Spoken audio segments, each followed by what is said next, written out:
అమ్మా ఎందుకు ఎంత పొద్దుగాల తింటున్నావు? ఎన్నెళ్ళేంది? అమ్మమ్మని హాస్పిటల్ తీసుకోవాలంటరా. తలనొప్పి బాగా మెడలేక గుంజుతున్నాయంట.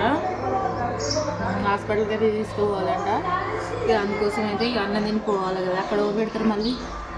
ఏం కూర? ఎగ్గు ఉల్లిగడ్డలు గిల్ల తింటున్నాను.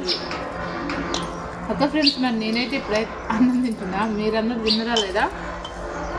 కామెంట్ అయితే చేయండి. ఒకటండి తొందరరా అంటున్నాను. ఫాస్ట్ వెళ్తున్నాను.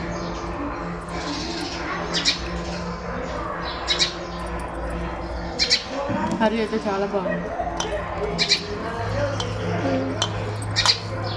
ఓకే ఫ్రెండ్స్, మరి మీరేం కూరలు చేసారో కామెంట్ చేయండి. ఓకే మరి బాయ్. అన్నం ఏదో తింటున్నా.